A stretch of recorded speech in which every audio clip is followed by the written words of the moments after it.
할렐루야, 반갑습니다. 우리 옆에 있는 분들 같이 인사하겠습니다. 반갑습니다. 은혜 많이 받으시기를 바랍니다. 예, 오늘은 10계명, 5계명 중에서 세 번째 시간을 갖도록 하겠습니다. 10계명 중에서 5계명은 이제 너의 부모를 공경하라 라고 말씀을 드렸습니다. 그래서 1차적으로는 무엇보다도 이제 육신의 부모, 하나님이 세우신 육신의 부모에게 마음을 다하여 또 뜻을 다하여 또 이렇게 정성을 들여서 공경하는 것이 마땅하다라고 말씀드렸습니다. 왜냐하면 부모는 하나님께서 세우신 권위이기도 하지만 권위자이기도 하지만 또 뿐만 아니라 최고의 이웃이기 때문에 이웃사랑의 첫 번째 길이 바로 부모를 사랑하고 공경하는 것입니다. 그 다음에 이제 두 번째로는 우리가 그 웨스트민스터 소요리 문답에 말씀드린 것처럼 제가 거기다 실어놨죠.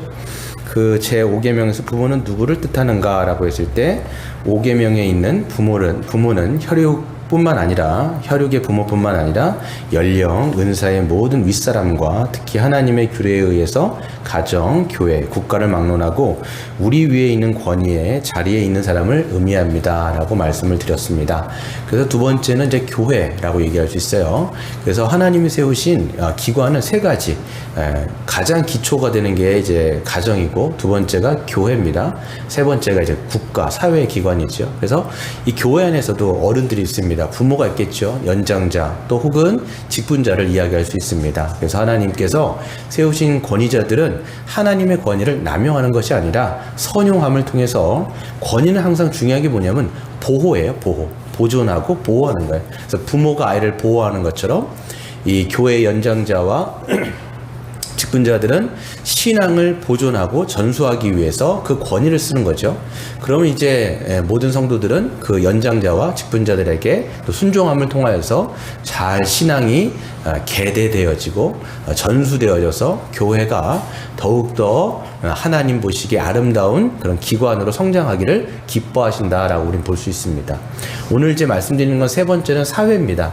그래서 우리가 여러분들이 이제 일반적으로 많은 시간을 보내는 것은 이제 직장일 거예요. 사회, 일터에서 가장 많이 보내시는데 그 일터에서도 하나님이 세우신 이제 오늘은 이제 종과 상전이라고 말씀을 드릴 수가 있는데 갑과 을의 관계가 있을 수 있겠죠.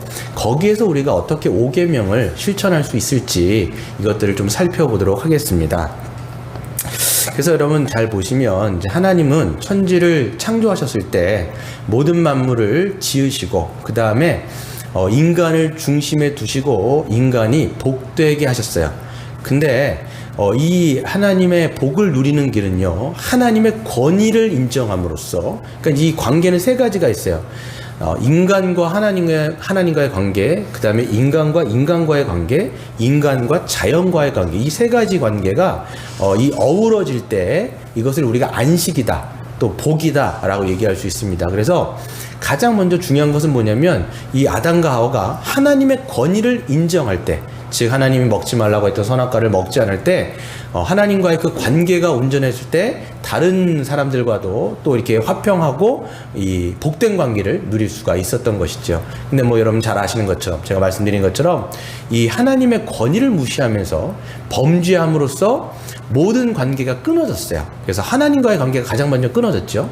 하나님과의 관계가 끊어지고 하나님과의 관계가 끊어지다 보니까 사람들과의 관계도 끊어지고 자연과의 관계도 끊어지고 이렇게 하면서 이 아담과 하와가 이 에덴 동산으로부터 쫓겨나는 즉 이 모든 하나님이 주셨던 안식을 이제는 누릴 수 없게 됐다라는 것을 보여주는 가시적인 증거로서 나가게 됩니다. 그랬을 때 여러분 보시면 끊어졌던 모든 관계를 다시 회복하신 분이 누구냐면 그게 예수 그리스도예요. 그래서 여러분 우리가 예수 그리스도를 믿으면 하나님과의 관계가 회복돼요. 그렇죠? 그 하나님과의 관계가 회복되어진 나를 통해서 또 어떻게 되는 거냐면 이제는 다른 사람들과의 관계도 회복되어집니다. 그렇기 때문에 이 5계명 자체가 굉장히 중요한 게 뭐냐면 하나님과의 예수 그리스도로 말미암아 하나님과의 관계가 회복되어진 사람은 가정, 교회, 그리고 사회까지도 변화되어진 나를 통해서 복을 누리게 되어지는 그런 은혜가 있다라는 것이 이 5계명의 내용이에요. 그래서 여러분 우리가 예수 그리스도를 믿으면 새로운 존재가 되어지고 새로운 관계를 맺게 됩니다. 여러분 이게 굉장히 중요해요. 그래서 하나님의 권위를 인정하기 때문에 거기에서 나오는 새로운 관계, 그러니까 여러분 예수 믿는 것은 상황이 바뀌는 게 아니에요 사실. 여러분 예수 믿는다고 상황이 바뀌던가요? 별로 여러분 우리가 예수 믿을 때 상황이 바뀌는 게 아니에요. 변화는 내가 받은 거예요. 예수 믿으면 내가 변화되었죠.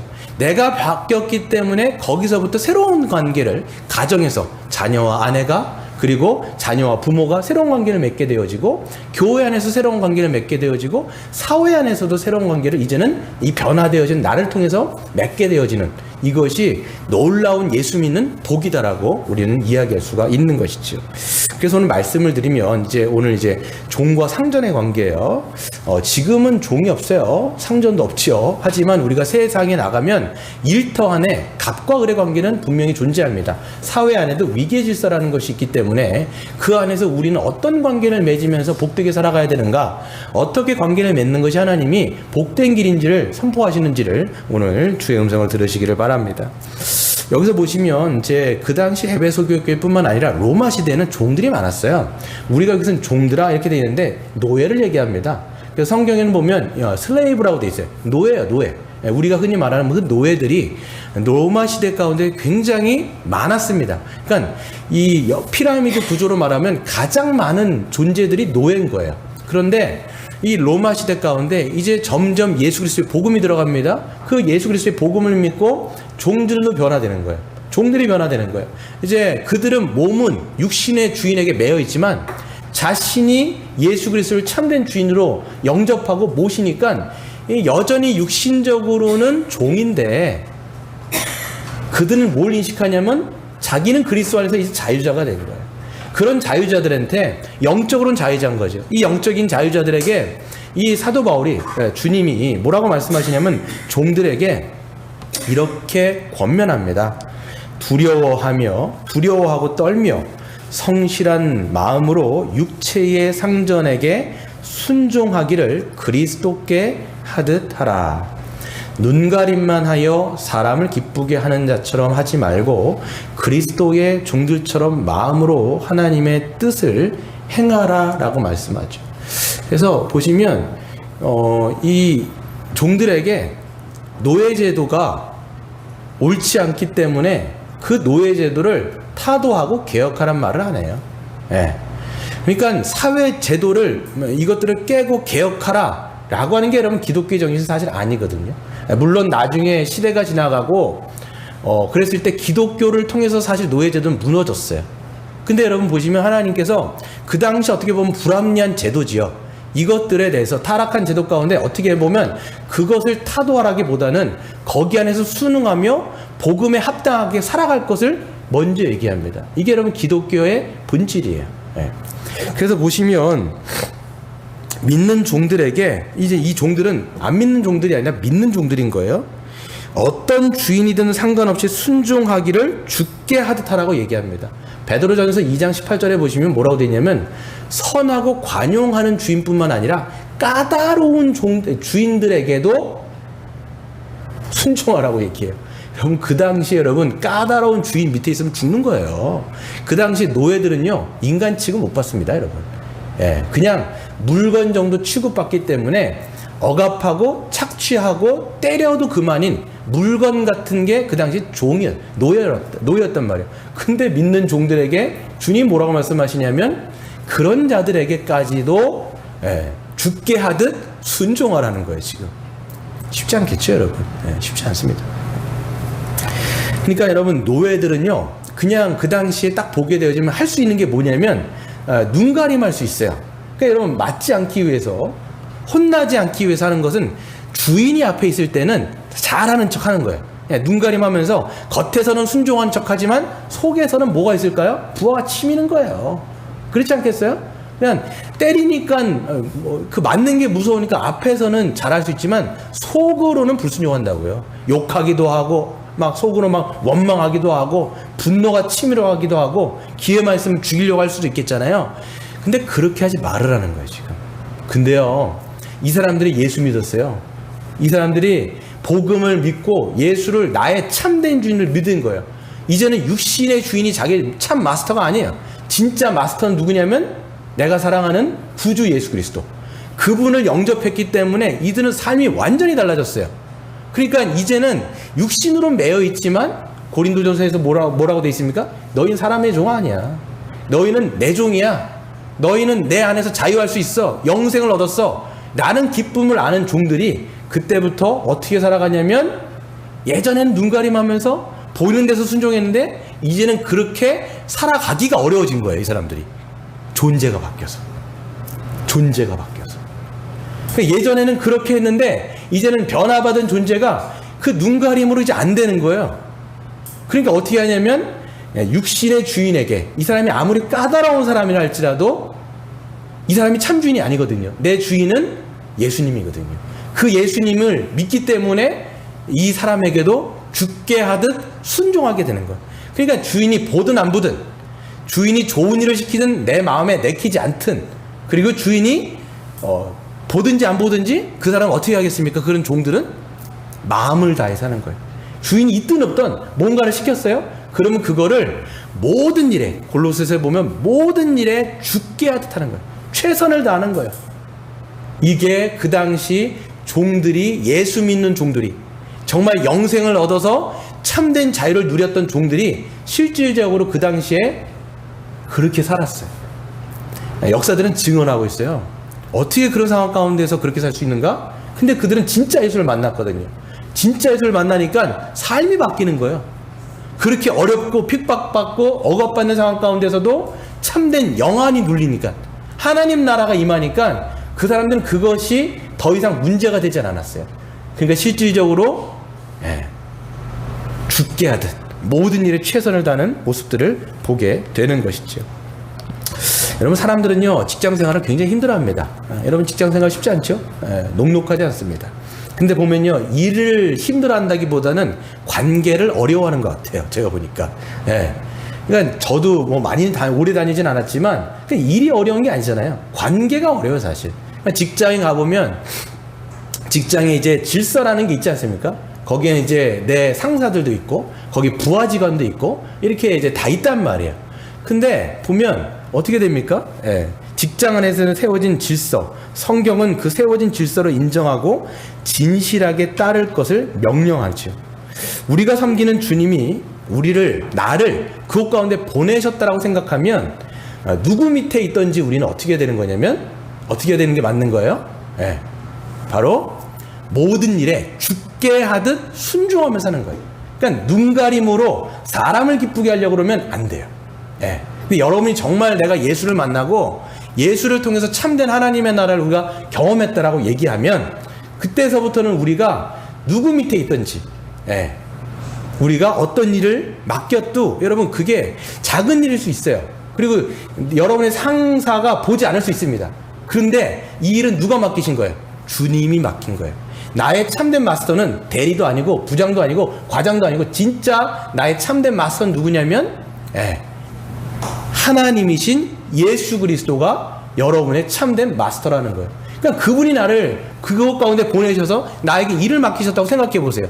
그러면 여러분 그것을 아무리 여러분 작은 일을 할지라도, 복사를 하거나 뭐 청소를 하거나, 그게 여러분 아무리 작은 일을 할지라도 그건 뭐예요? 이건 주님이 나에게 맡긴 거예요. 어떻게 하는 게 맞는 겁니까? 은혜를 받았다라면 우리가 그것을 주님께 하듯 지금 주님이 나에게 그곳에 보냈다라는 그 확신과 그 믿음을 가지고 죽게 하는 거예요.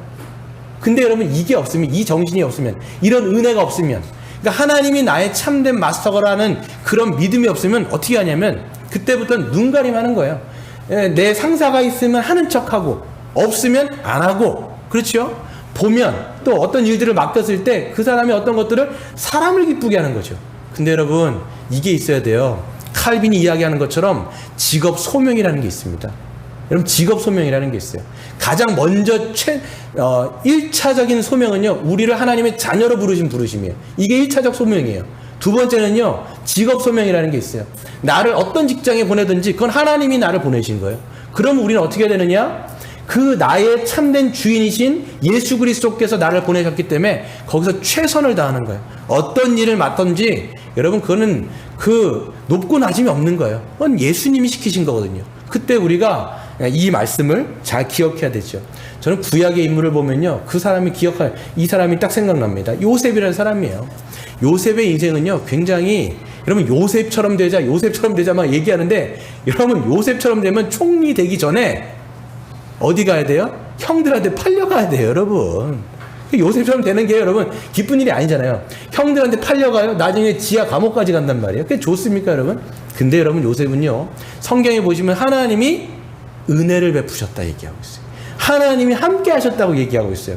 그러니까 형들한테는 팔렸지만 보디발이라고 하는 그 장군의 집에 가가지고 하나님의 은혜 받은 사람의 증거가 뭐냐면 최선을 다하는 삶이었어요.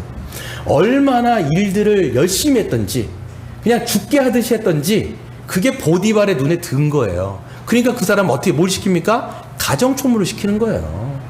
그냥 하는 일이 그냥 사람이 있든 없든지 그냥 뭔가를 하더라도 이 사람 최선을 다하는 것처럼 믿지 않는 사람도 그의 눈에 그렇게 보이는 거죠. 근데 또 어떻게 됩니까? 이 사람이 또 이제 그 유혹을 받고 하나님 앞에 죄를 범죄하지 않기 위해서 그 뿌리쳤다가 나중에는 지하 감옥에 들어가잖아요. 지하 감옥에서도 하나님께서 은혜를 베풀어 주세요. 근데 그 은혜를 베풀어 주시는 그 증거가 뭐냐면 그는 또 그 안에서도 최선을 다했어요. 그랬더니 간수장면에 또 들어간 거예요. 간수장이 딱 보니까 너무 최선을 다해. 애가 그냥 너무 열심히 하고 신실한 거예요. 그랬더니 뭘 시킵니까? 간수장이 간수의 일을, 모든 그 감옥의 재반 업무들을 요셉에게 맡기는 거예요. 그런 일들이 우리가 있는 거죠. 여러분, 이게 예수 믿는 자들의 모습이에요. 우리의 진짜 주인은 누구예요? 참된 마스터이신 예수 그리스도예요. 그분을 믿기 때문에 우리가 최선을 다하는 것이지 사람을 기쁘게 하려고 하는 것이 아니라는 거예요. 한 가지 더 보면요, 세상에서도 여러분 이제 괜찮은 상관 밑에서는 최선을 다할 수 있어요. 왜냐하면 리더십도 있고 사람을 존중할 줄 알고 인격적으로 대해주고 하니까 그런 사람들 밑에서는 우리가 최선을 다할 수 있죠. 나도 저 사람처럼 열심히 해야지. 너무 잘해주니까. 그런데 여러분, 다 그런 사람만 있는 게 아니잖아요. 어떤 사람도 있습니까? 그렇지 않은 사람들이 있어요. 내가 생각할 때, 야, 어떻게 저렇게 살아갈 수 있지? 아이, 참 못됐다. 이렇게 생각할 수도 있고, 불합리한 거를 막 시킬 수도 있고, 그렇죠. 내가 원하지 않는, 그리고 비인격적일 수도 있고, 이런 사람들이 사회생활 하다 보면 많아요. 그렇죠. 그러니까 좋은 사람이 극히 소수예요. 그러니까 그런 분들이 훨씬 많단 말이에요. 그럼 우리는 속으로 어떤 생각하냐면, 참 나쁜 놈이다, 속으로. 뭐 이런 게 하다 보니까 어떤 생각이 드냐면, 그런 사람 밑에서는 순종하고 싶지만 않아요. 그렇잖아요. 불합리한 걸 시키는데 누가 그걸 따르고 싶냐고요. 그냥 내 속에서 부하가 치밀고 그냥 어떤 말을 들으면 정말 한 대 받아버리고 싶고, 그렇잖아요. 받아버리고 싶단 말이에요. 그리고 속으로 또 사람들하고 동료들하고 또 몰려가갖고 이제 수근수근하면서 뒷담화를 막 하고 그 사람에 대해서 안 좋은 얘기를 한단 말이에요. 근데 성경은 뭐라고 돼 있냐면, 그런 까다로운 상전, 까다로운 그런 어떻게 보면 그 상관이라 할지라도 뭐라고 얘기합니까? 죽게 하듯 순종하라는 거예요. 물론 여러분 이런 건 있어요. 그 사람이 여러분에게 죄된 일들을 시킨다 그러면 우리는 거기서 동참할 수는 없어요. 하지만 어떤 일반적인 여러분에게 맞지 않고 코드가 맞지 않고 어떤 그런 비합리적인 일들을 시키거나 또 어떤 부분들에 대해서 내가 싫어하는 것들을 하고 또 비인격적으로 한다 할지라도 우리가 정말 예수 믿는 자들의 삶에 있어서 드러나야 되는 건 뭐냐면, 죽게 하듯 그런 까다로운 사람들에게도 순종하라 라고 얘기하는 것이 성경의 선언이에요. 이걸 여러분 우리가 기억해야 됩니다. 근데 여러분 잘 생각해 보시면요, 우리가 생각하죠. 참 못됐다, 저 사람 정말 어떻게 저렇게 할 수 있지? 진짜 못됐다, 이렇게 생각하는 사람 있잖아요. 우리 여러분 회사 생활 하다 보면. 근데 여러분 잘 생각해 보시면요, 그 사람이나 우리나 뭐가 다를까요? 뭐가 얼만큼 다를까요? 어떤 부분이 그렇게 다를까요? 어떤 면에서는요, 이기적이고 부정직하고 불성실하고 적당히 타협하고 넘어가고 그런 부분이요, 여러분에게는 없습니까? 비춰보면 사실 그 사람과 우리 사이가 그렇게 다르지 않다라는 것을 깨닫게 돼요.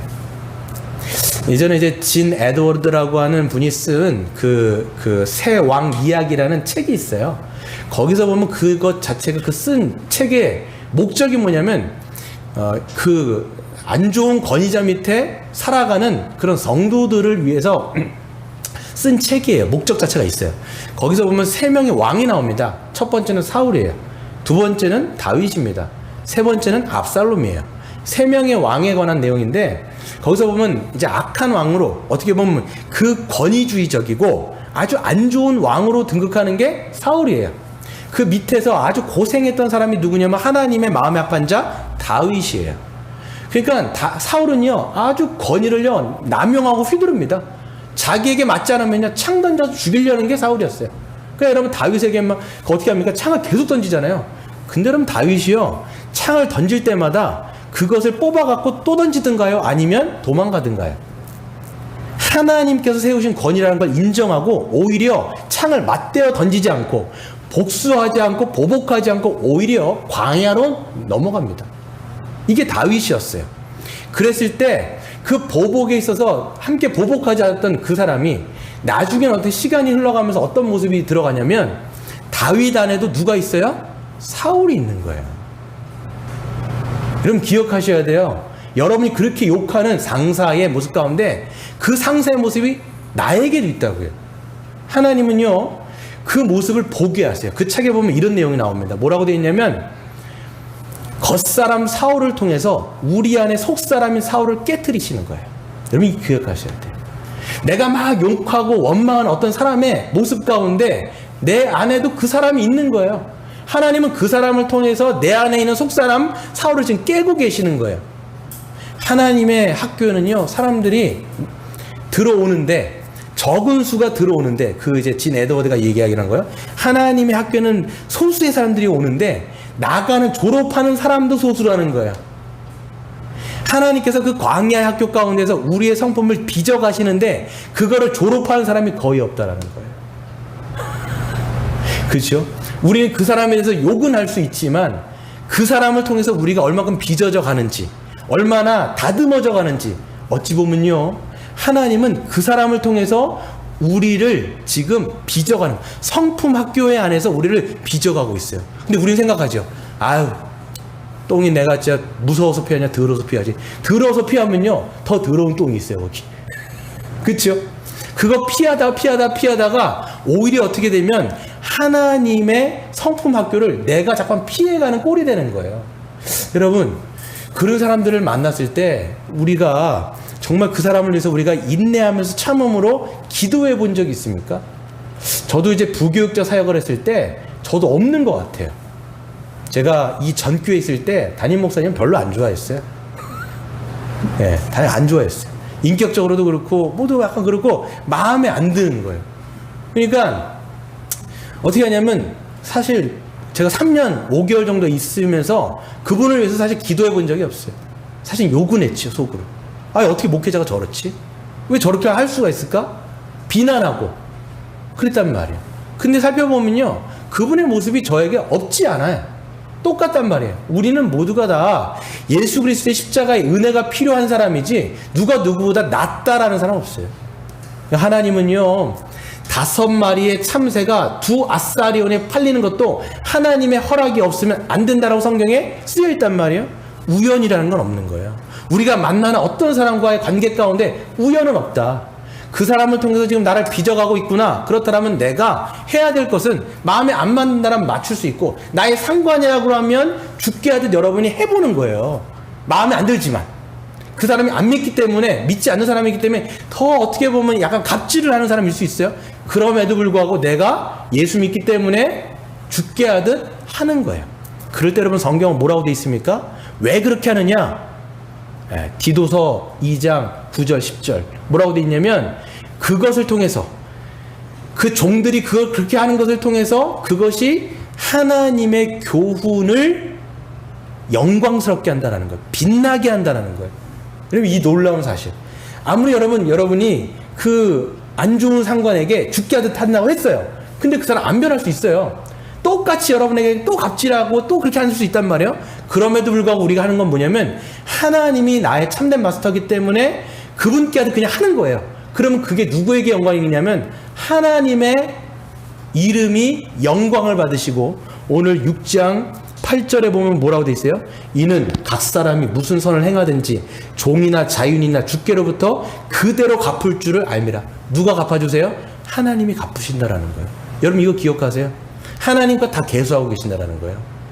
우리가 힘들 수 있어요. 그 사람 밑에 정말 쩔쩔매면서 때로는 인격 모독 받을 수 있어요. 근데 난 죽게 하는 거예요. 그거 누가 받는 거예요? 하나님이 받으시고 갚아주세요. 이게 여러분 있는 거예요. 그러니까 우리는 힘을 내가지고 그런 상황 속에서도 그렇게 할 수 있어요. 저는 근데 이렇게 말씀을 드리지만 이게 쉽지 않다라는 건 알아요. 사회생활 우리가 해보면 이렇게 녹록하지 않잖아요. 그런데 이게 하나님의 진리이기 때문에, 하나님의 말씀이기 때문에 현실의 무게가 있다 할지라도 하나님의 말씀의 무게가 더 큰 거예요, 여러분. 그걸 내가 받아들인다라면 우리가 삶 속에서 조금씩 훈련해보는 그런 믿음의 훈련이 여러분 삶 가운데 있기를 바랍니다. 예. 안 될 수 있어요. 또 넘어질 수 있어요. 또 사람들하고 사람들하고 수근수근하면서 또 욕했을 수 있어요. 근데 또 이 말씀 생각하고 아니지, 내가 죽게 해야지, 그래서 순종해야지, 최선을 다해야지, 이렇게 하는 거예요. 어떤 이제 은퇴를 앞둔 한 건축가가 있었어요. 이 은퇴를 앞둔 건축가가 있는데 어느 날 회사의 사장이 그를 딱 불렀어요. 불러더니 뭐라고 얘기냐면, 은퇴하기 전에 마지막 작품을 좀 해보십시오. 그래서 집 한 채를 더 짓고 그 다음에 은퇴를 했으면 좋겠습니다라고 그 회사의 CEO가 이야기를 한 거예요. 근데 이 사람은 이걸 딱 들은 다음에 어떤 마음이 들었냐면, 은퇴도 지금 해야 되는데 은퇴를 앞둔 내가 무슨 또 작품을 만드냐, 귀찮은 거예요. 그리고 불평불만하고 짜증이 나는 거예요. 그래서 이 사람이 어떻게 했냐면, 이제 그 건축 도면도 대충 그리면서 아주 그 건축을 이제 그 집을 대충 지어놓은 거예요. 이제 집이 완공이 된 다음에 CEO가 불렀어요. 뭐라고 얘기하냐면, 이제 누구누구 씨, 당신이 우리 회사에서 정말 열심히 일했기 때문에 그 노고를 취하해서 마지막 은퇴 작품으로 이 집을 당신에게 선물을 드리겠습니다. 이렇게 얘기한 거예요. 이게 지금 누구 집인 거예요? 내 집인 거였어요. 그럼 우리는요, 이런 오류를 범 안 되니까요. 여러분의 보냄받은 그 직장에서 하나님이 맡기신 일들, 다 하나님의 소명이 있단 말이에요. 거기서 우리는 이 사람처럼 부실공사할 수 있어요. 대충 하는 거예요. 이게 뭐 내 일이야? 에휴, 이게 뭐 회사에서 시킨 일이지. 내 일이 아닌 것처럼 하지만 하나님은 그걸 다 보고 계시는 거예요, 사실. 얼마나 주님 앞에 충성하는지, 얼마나 하나님 앞에 신실하게 하는지, 보든지 보지 않든지 눈가림만 하는지. 여러분, 신자는요, 그게 아니라 모든 건 하나님이 맡겨주셨다, 최선을 다할 때 하나님께 영광이요 우리에게는 보람과 가치가 있는 여러분 되시기를 바랍니다. 두 번째는요, 바울이요, 믿는 상전들에게 이제는 이야기합니다. 아까는 을에게 이야기를 했지만 이번은 갑의 위치에 있는 사람들에게 이야기를 해요. 9절에 보시면, 상전들아, 너희도 그들에게 이와 같이 하고 위협을 그치라. 지금 말로 하면 갑질 좀 그만해라, 이렇게 얘기하는 거예요. 지금 이는 그들과 너희의 상전이 하늘에 계시고 그에게는 사람을 외모로 취하는 일이 없는 줄을 알미라. 믿는 상전들에게 얘기하는 거예요. 뭐를 그치라고요? 위협하는 거 그치라는 거예요. 예, 갑질하는 거 그치라는 거예요. 이와 같이, 이게 뭐냐면, 이와 같이 너희도 그렇게 하라는 게 뭐냐면, 종들을 대할 때 어떻게 대하라는 거예요? 존중하고 인격적으로 대하고, 이렇게 얘기를 하는 거예요, 지금. 예, 왜냐면 종들아 두렵고 떨며 성실한 마음으로 상전에게 대하라. 그와 같이 너희들도, 그 당시 여러분 종들에게, 노예들에게 이렇게 대하는 건요, 말도 안 되는 거예요. 그 당시 노예는 어떤 사람들이었다고요? 물건 같은 거예요. 사람이 아니거든요. 그러니까 아무렇게나 해도 상관없는데, 믿는 너희는 다르다는 거예요. 믿는 종들은 영안이 열린 사람들이에요. 하나님 나라를 경험한 사람들이에요. 그러면 이제는 사람에 있어서 높고 낮음이 없어요. 이제는 그 사람들에게는 뭐가 있는 거예요? 하나님의 형상으로 지음받은 한 사람이 거기 있는 거예요. 예전에는 이 사람들이 어떻게 생각했냐면, 저 노예, 저거는 이제 어떤 노예야, 이런 노예야, 자기보다 밑에 있는 거예요. 그러니까 사람이 아니거든요. 근데 예수 믿기 시작했어요. 예수를 믿더니 이제는 영안이 열렸어요. 이 노예를 이제 어떻게 보게 됐어요? 하나님이 지으신 형상인 거예요. 그렇게 여러분 생각하는데 그 사람을 어떻게 물건 취급할 수 있겠냐라는 거예요. 그냥 당연히 너희도 변화받지 않았냐, 그 사람을 이제는 이와 같이 대하고 위협을 그쳐라. 골로새서 4장 1절에 보면 또 뭐라고 돼 있냐면, 이렇게 돼 있어요. 상전들아 의와 공평으로 종들에게 베풀지니. 이게 뭐냐면 정당하고 공정하게. 그러니까 믿는 네가 이제 뭐 감싸주기만 하라는 게 아니에요. 그 노예들에 대해서 인격적으로 대하고 그 다음에 어떻게 돼요? 그 당시에 보면 정당하고 공정하게 모든 일들을 지시하거나 그렇게 대우하라라고 이야기를 하고 있습니다. 여러분 보시면 그 이유가 뭐냐면 그들 위에도 이 상전들이 어떻게 생각할 수 있냐면 내가 그 사람들의 주인이라고 생각할 수 있어요. 근데 믿는 상전들에게는 진짜 주인이 누가 있어요? 참된 마스터이신 예수님이 계신 거예요. 그러니까 여기 뭐라고 되냐면 너희들 위에도 진짜 주인이 있지 않냐, 진짜 주인이 있다는 걸 믿는다면 그 종들에게 그렇게 함부로 할 수 없을 거다. 그러니까 반대로 여러분, 내 위에 주인이 없다라고 생각하면 그 사람들은 어떻게 대할 수 있을까요? 아나무인인 거예요. 물건 취급하는 거예요. 무시하고 억압하고 착취하고 그냥 막말하고 하면서 그들을 그냥 인간 이하의 취급을 해버리는 거예요. 뭐가 없다고 생각하니까. 내 위에 하나님이 없다라고 생각하면 그렇게 할 수 있어요. 그런데 이 상전들은 바뀐 거예요. 예수 믿고 내 주인이 예수님이구나. 그렇기 때문에 더 이상 그럴 수가 없는 거죠. 그래서 이렇게 말씀을 드리는 거예요. 그렇기 때문에 여러분, 그 당시 여러분 주인들이 과연 이렇게 했을까요? 그 당시 문화는 전혀 이런 게 먹힐 수가 없는 문화였는 건데, 근데 여러분 그 당시 정말 믿는 상전들이 실질적으로 노예들을 인격적으로 대하고 형제님, 자매님 이렇게 여러분 했을까요? 역사를 보면 그렇게 했어요. 여러분 로마 교회 같은 데 보면요, 그 교회 안에 계층들이 그 당시 있었단 말이에요. 어떤 사람은 노예, 어떤 사람은 자유자, 어떤 사람은 정치가, 어떤 사람은 귀족, 이렇게 있는데 놀라운 사실이 뭐냐면 예수 믿고 그 안에서 그 자유인과 노예가, 또 귀족과 노예가 서로 뭐라고 부르냐면 형제님, 자매님 하면서 거기 안에서 그리스도 안에서 한 몸 한 가족이 되었다는 것들을 역사적인 사실을 통해서 알 수가 있어요. 진짜 예수 그리스도를 믿는다는 게 뭐냐? 참된 주인은 오직 예수 그리스도고 우리는 모두 그들 안에서 하나라는 사실을 믿는 게 굉장히 중요하죠. 이 성경의 증거가 분명하게 제시된 게 하나가 있어요.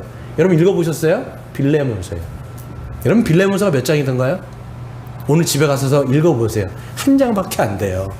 빌레몬서가 신약에 달려 있습니다. 신약에서 빌레몬서는 어떤 내용이냐면 사도 바울이 빌레몬이라고 하는 사람에게 편지를 썼어요.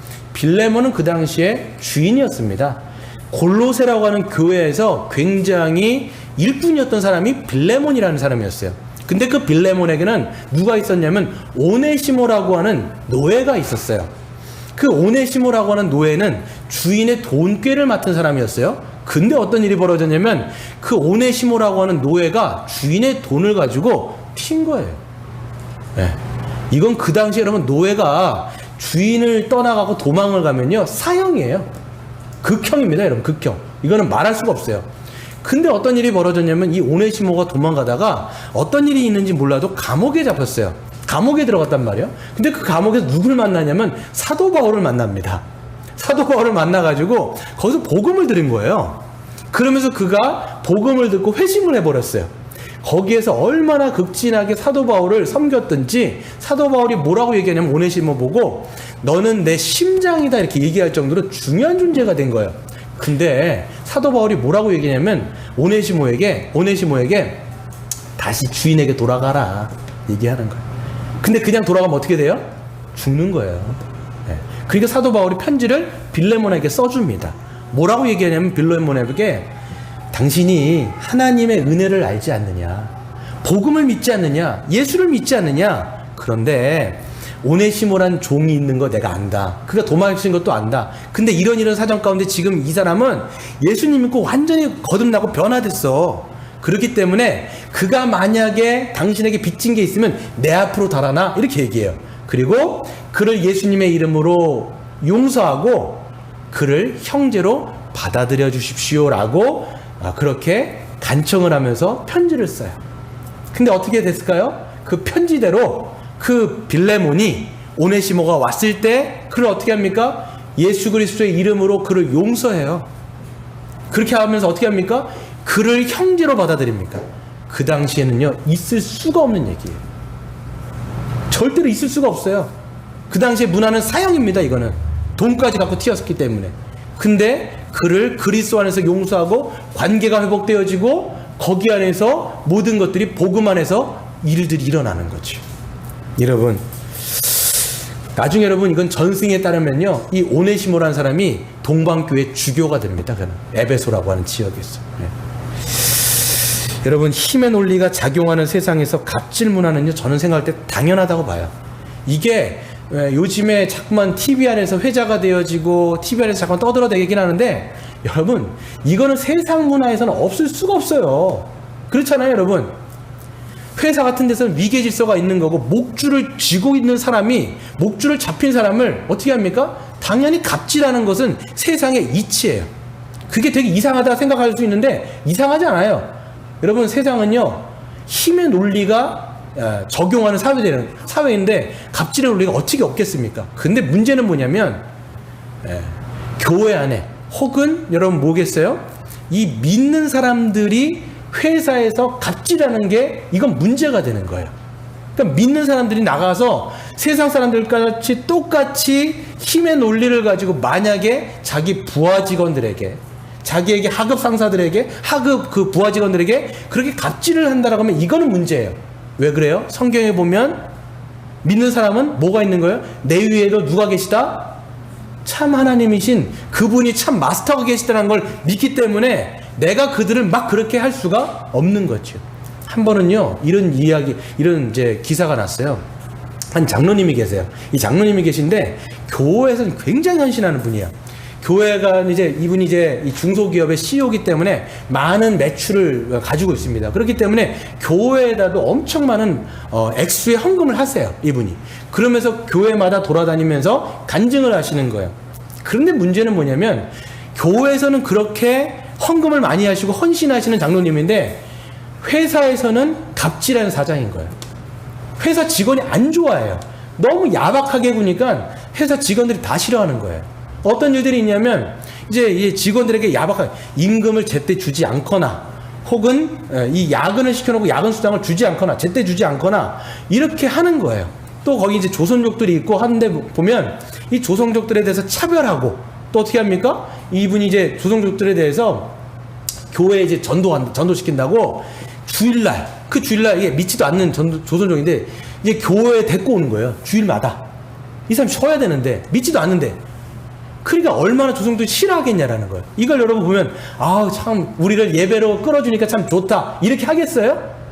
맨날 야박하게 굴고. 그러려면 차라리 임금을 제때 주던가. 그러지도 않으면서 교회에 와갖고 예배 자리에는 앉혀놓는 거예요. 그러니까 이 사람들의 마음속에 뭐가 있냐면, 교회는 다 저런 거야? 장로는 다 저런 거야? 이런 생각이 있는 거예요. 그러니까 이 사람이 뭐냐면, 교회에서는 헌신하는 장로인데 회사에서는 갑질하는 사장인 거예요.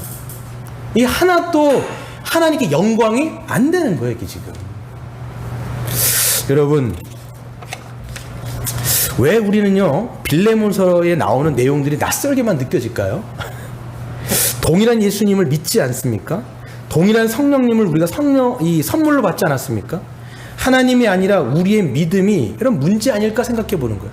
예전에는 그런 일들이 막 벌어졌단 말이에요. 빌레몬과 오네시모와 같은 종과 상전 사이에 이런 아름다운 이야기가 벌어졌어요. 근데 우리는 이런 이야기가 너무 낯설어요. 성경에만 나오는 것이고, 에휴, 지금 이 사회에서 누가 그렇게 살아? 라고 우리는 생각되어질 정도로 너무 괴리가 있는 이야기로 벌어진단 말이에요.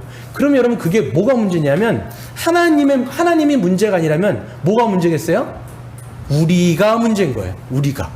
하나님이 동일하시다면 우리가 문제인 거예요. 예수님도 동일하고 성령님도 동일하게 우리는 받았는데, 그럼 뭐가 문제냐? 우리의 믿음이에요. 믿음. 예. 우리의 믿음이. 그러니까 여러분, 대체적으로 우리가 제가 볼 때 대체적으로 어떤 이 믿음이 있냐면, 신자들 가운데, 이제 교회에 있는 분들 가운데 어떤 믿음이 있냐면, 속죄에 대한 믿음은 다 있어요. 내가 예수 믿고 내 죄가 용서받았다, 이 믿음은 다 갖고 있어요. 없는 분이 없어요. 그렇지. 나는 예수 믿고 내 모든 죄는 다 사함받았어. 과거의 죄, 현재의 죄, 미래의 죄, 난 다 사함받았어. 이 속죄에 대한 믿음은 있는데, 어떤 믿음이 없냐면, 내가 예수 믿고 존재가 바뀌었다는 믿음이 없어요.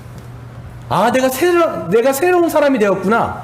이제는 내가 새 사람이 되었기 때문에 이제는 내가 새로운 관계를 하면서 살아갈 수 있는 존재가 되었구나라는 믿음이 부족해요. 용서함 받았다는 건 알겠는데 내가 바뀌었다는 건 모르는 거예요. 그러니까 이 믿는 종들처럼, 이 믿는 상전들처럼 그 당시에 문화적인 상황을 다 깨뜨리고 역으로 살아가는 이 하나님 나라의 백성들의 모습이 그래서 안 나오는 것은 아닌가. 여러분, 부족하다고 제가 말씀드렸는데, 부족하다고 하는 것은 그 믿음이 없는 거예요, 사실. 내가 변화되었다는 것을 내가 믿는다라면 이 변화된 존재 가운데 변화된 이제 관계를 맺고 살아가는 거지요.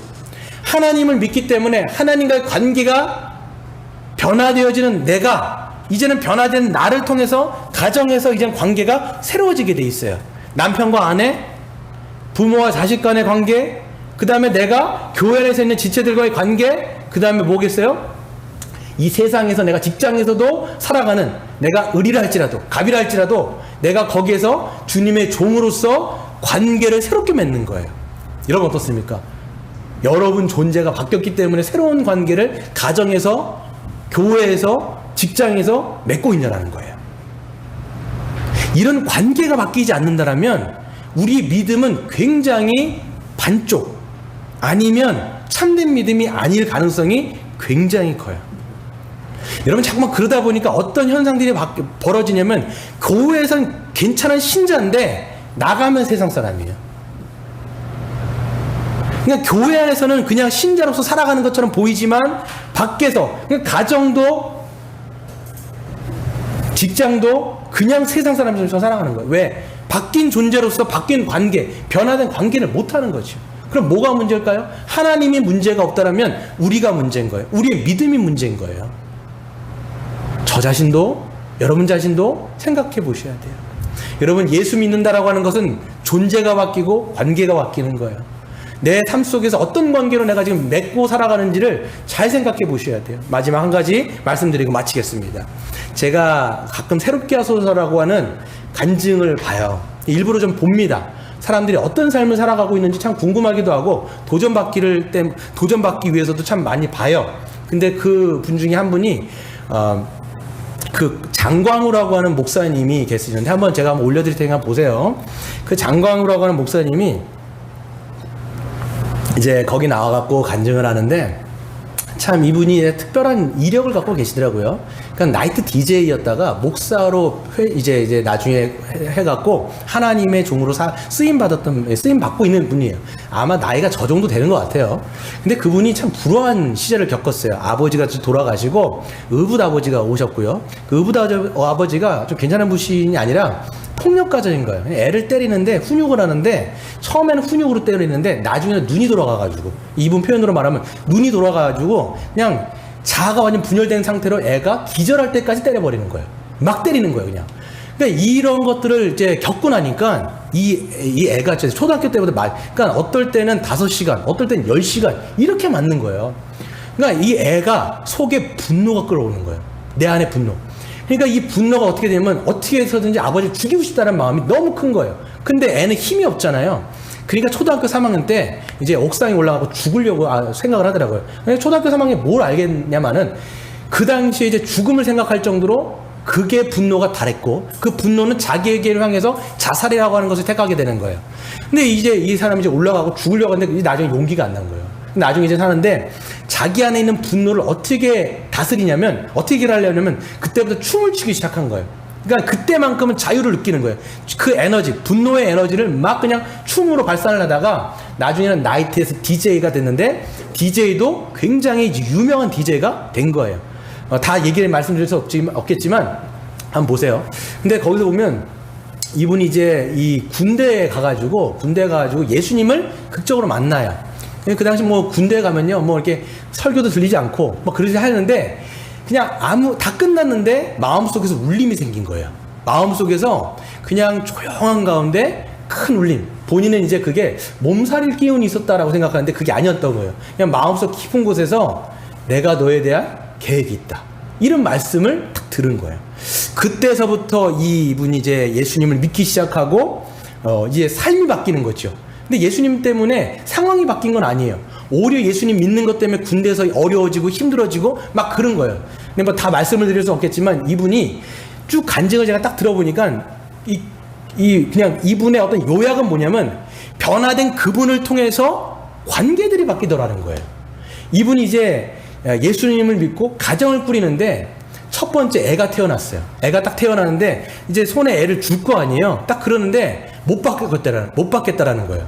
왜냐하면 자기 안에 그 분노가 가득한 그 장광우라는 애가 있는데 얘를 또 받게 되면 자기가 아버지한테 물려받았던 그 폭력이 얘한테 내려갈 거라는 것 같은 거예요. 네. 그러니까 하나님 앞에 기도했대요. 하나님, 내 대에서 폭력이 끊어지게 해달라고.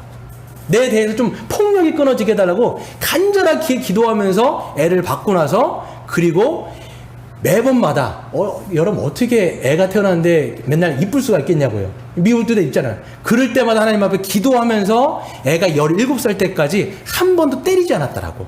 물론 그분이 얘기하는데 일반 가정이라면 그게 아무 일도 아닌 것처럼 보이지만 자기 같은 가정에서 태어난 사람들은 이게 있을 수가 없는 일이라는 거야. 근데 그 아이를 통해서 복을 누리게 되어지고 그 아이를 통해서 하나님의 음성을 또 듣게 되어지면서 이게 생각되는 거예요. 아, 끊어질 수 있구나. 이 폭력이라는 게 끊어질 수 있구나. 너무 감사한 거예요. 뿐만 아니라 변화되어진 그 목사님을 통해서 어떤 일들을 시작하냐면 깨지고 상한 애들이 붙기 시작하는 거예요. 사역을 그런 방식으로 하시더라고요. 그러니까 자기처럼 방황하고 자기처럼 그렇게 자살하려고 했는 애들을, 그런 애들을 하나님께서 보내주시는 거예요. 그럼 그런 아이들하고 뒹굴면서 그냥 사역을 하는데 그런 아이들이 바뀌더라는 거예요. 계속 바뀌기 시작하는 거예요. 관계가 바뀌기 시작하는 거예요. 그리고 나중에 말씀을 드리는데 이분이 그렇게 자기를 때렸던 그 아버지가 이제는 예수님 안에서 용서되어지고 나중에는 지금 그 아버지랑 함께 사시고 있더라고요. 아, 제가 이거 간증을 보면서 어떤 생각했냐면 예수 믿는다라는 게 상황이 바뀌는 게 아니에요.